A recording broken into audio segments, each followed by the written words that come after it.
Los sagrados manuscritos del jaguar blanco, la semilla de una nación, una novela de Guillermo Marín. Nuestra fuerza es el espíritu. ¿Acaso en el mundo de hoy alguien considere que es una fuerza pequeña?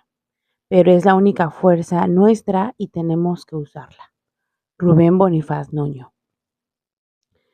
Para todos los que están en la cotidiana batalla florida, los que siguen el camino de los venerables maestros toltecas, los que luchan sin miedo y sin ambición, sin esperar recompensa, los que trabajan de adentro hacia afuera por la descolonización mental y espiritual, para los hijos de los viejos abuelos.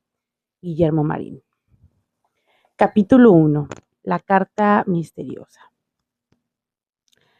Me sentí muy asombrado al recibir desde Yucatán una carta por servicio de mensajería urgente.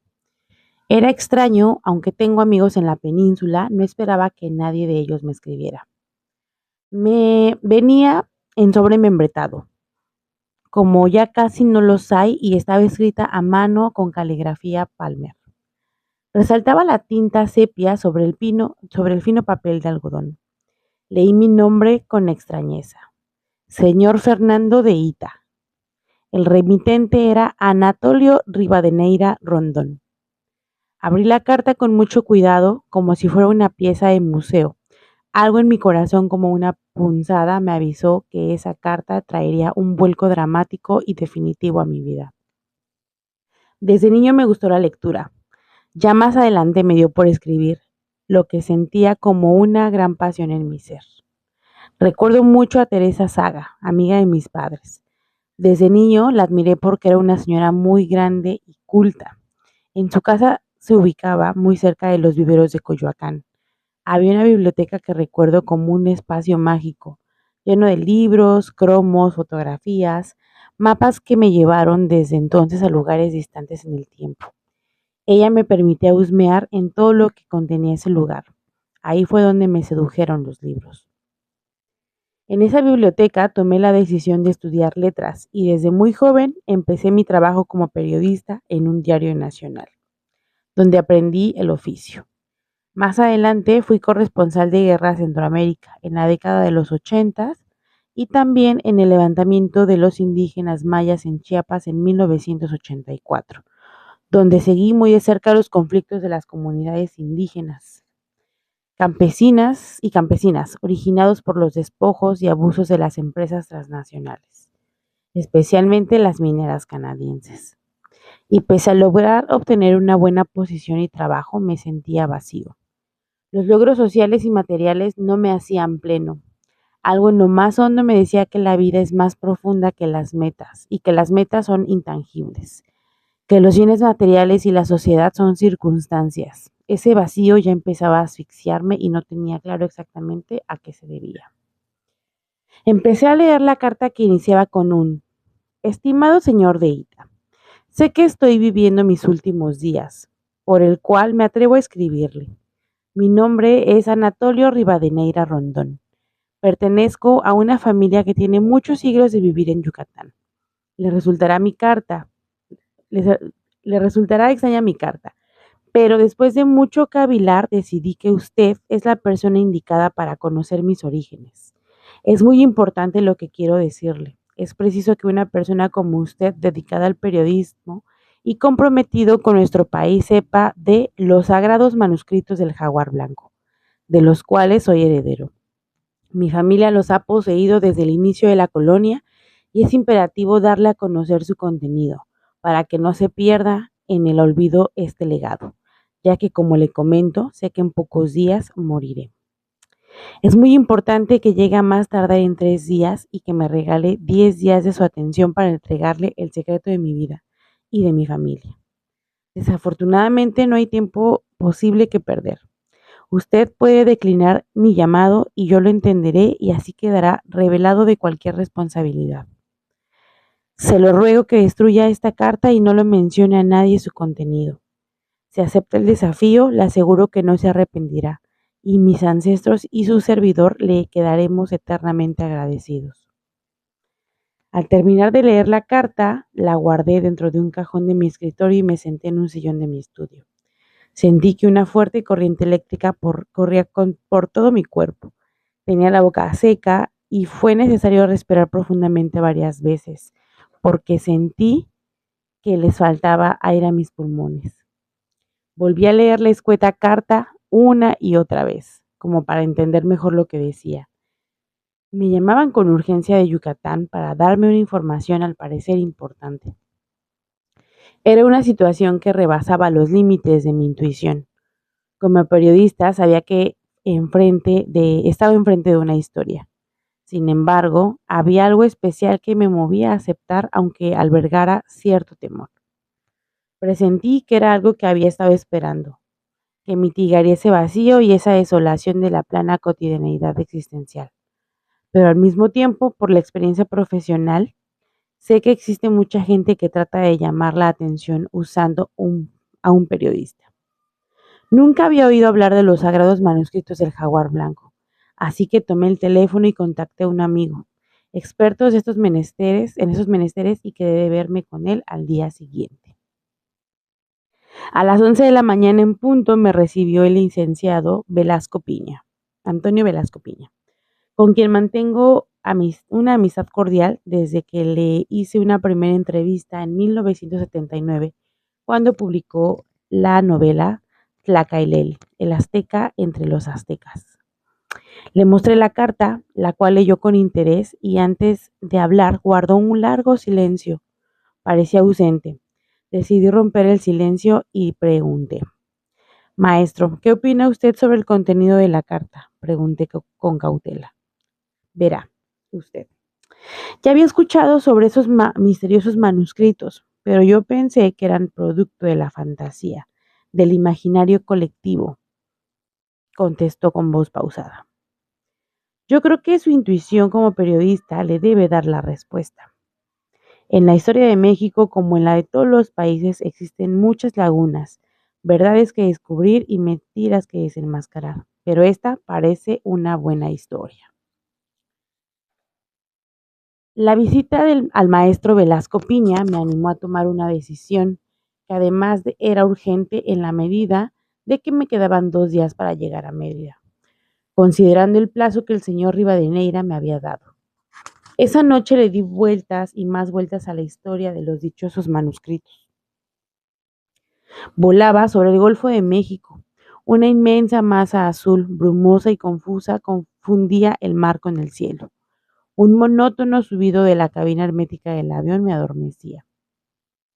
Al aterrizar, se abrió la compuerta del avión y entró el aire caliente y húmedo de Mérida.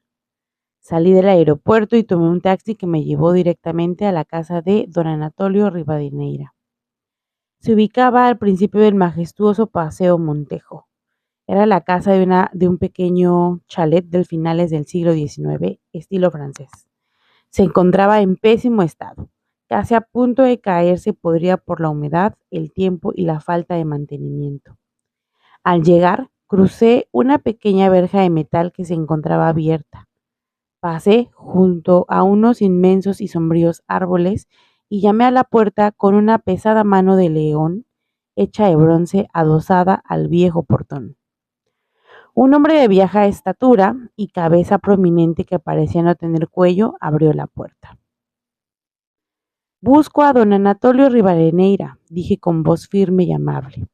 Asintió con la cabeza y me dijo con voz grave: Sígame, por favor. Lo llevo a su aposento para que se instale. Lo estábamos esperando. Todo indicaba en el interior que había sido una casa muy bella y elegante, pero estaba totalmente abandonada, sin el mínimo mantenimiento. Las paredes habían perdido sus colores originales, que la humedad había cambiado por otros que iban desde los muy claros hasta casi el negro, característico de la humedad. Los techos eran muy altos y los plafones habían tenido decoraciones que debieron ser muy bellas. Los muebles, todos en madera de caoba, eran antiguos y se encontraban bien conservados. Me sentí impresionado al ver los pisos de mosaicos con diseños muy complicados en múltiples colores. La casa era fresca y bien ventilada. Con mucha parsimonía, mi guía me dijo al abrir la puerta de mi habitación: esa es la habitación que se le ha asignado. Mi nombre es Caralampio Pech y estoy a sus órdenes en todo lo que usted necesite. Cuando escuche la campana, sus alimentos estarán servidos en el comedor. Don Anatolio lo recibirá a partir de las 7 de la noche en la biblioteca, mientras dure su estancia en esta casa. La recámara era muy amplia, tenía un baño con tina, los techos eran muy altos, al centro del techo colgaba un ventilador, contaban con un inmenso un ropero, un perchero y una mesa con una lámpara para escribir, una escupidera y una anacrónica basílica. La cama estaba cubierta por un mosquitero, se veía muy antigua. Un pequeño balcón con un ventanal con una puerta clausurada por el tiempo dejaban entrar la luz. Todo sucedió como Caralampio lo indicó. Comí en un comedor con una mesa para 12 comensales. En medio una araña de cristal colgaba del techo. A las 7 de la noche tocaron a mi puerta y Caralampio me condujo a un extremo de la casa donde estaba la puerta de la biblioteca. Al abrir la puerta, lo primero que percibí fue el tufo de libros viejos y una atmósfera viciada, con muy poca luz. Sentado en un gran sillón estaba un anciano de tez blanca, casi calvo, de manos largas y finos dedos. Usaba lentes con estructura de carey. Disculpe que no me levante a recibirlo, dijo el señor Rivadeneira, pero hay muchas cosas que a esta edad ya no puedo hacer. Tome asiento, por favor. Le agradezco profundamente que haya respondido a mi invitación. Si la razón de mi llamado no fuera tan importante, no lo habría molestado. No tengo tiempo, ni mucho menos energía para contestarle muchas preguntas que usted con justa razón debe tener y que merecen una respuesta. No podremos detenernos en municias intrascendentes. Lo importante es que el destino nos haya puesto frente a frente. Lo que sí le puedo decir es que no se arrepentirá y que su vida cambiará totalmente. Tendremos 10 entrevistas y al final usted será el poseedor de los sagrados manuscritos del jaguar blanco. Primero, usted debe saber que soy el último descendiente de un linaje ancestral. Mi familia ha sido depositaria de un tesoro cultural muy importante para la nación mexicana. De generación en generación hemos guardado celosamente unos antiguos manuscritos que datan del inicio de la colonia. Existe una señal, según la profecía, que dice que los manuscritos deberán ser dados a conocer a la luz pública, cuando el sol se agote su largo camino. Como la profecía se transmitió de manera oral, sufrió, creo yo, algunas deformaciones o imprecisiones. Se hizo de esta manera porque a finales del siglo XVIII los manuscritos casi se deshacían por el clima y el tiempo. El punto es que en mí se acaba el linaje de la familia Rivadeneira y no acertamos a saber cuál era la señal precisa de la metáfora. Por otra parte, presiento que estoy a punto de morir y ya no hay tiempo. Seguramente mi abuelo tenía razón cuando decía que los manuscritos deberían ser revelados cuando finalizara la cuenta larga del antiguo calendario maya. Eso fue hace 2 años. Dudé y no me atreví. Ahora no tengo opción. Me estoy muriendo. En este punto, Fernando, puedo llamarlo así, ¿verdad? Asentí sin abrir la boca. No importa si fue la señal el fin de la cuenta larga, por razones que no le puedo explicar ahora. Usted ha sido el elegido para recibir los manuscritos. En este momento no le servirá de nada el preguntarse por qué usted y quién y por qué se le escogió. En la vida no se puede estar dudando si se es o no se es. La cuestión verdadera es que en la vida se es o no se fue. Nunca jamás. Me voy a permitir darte algunas instrucciones que de no haber inconveniente, te agradeceré siga al pie de la letra. Tendremos 10 entrevistas. Iniciaremos a las 7 de la noche. La noche es mi compañera y me da fuerzas. Terminaremos cuando tengamos que terminar. Le relataré lo que contenían los manuscritos, porque por el tiempo y la humedad los papeles se deshicieron poco a poco y mi familia los aprendió de memoria para transmitirlos de generación en generación. Por esta razón le tengo que contar la historia, porque yo soy el manuscrito y está a punto de desintegrarse. No hay tiempo. Hasta aquí llegamos al final del capítulo 1.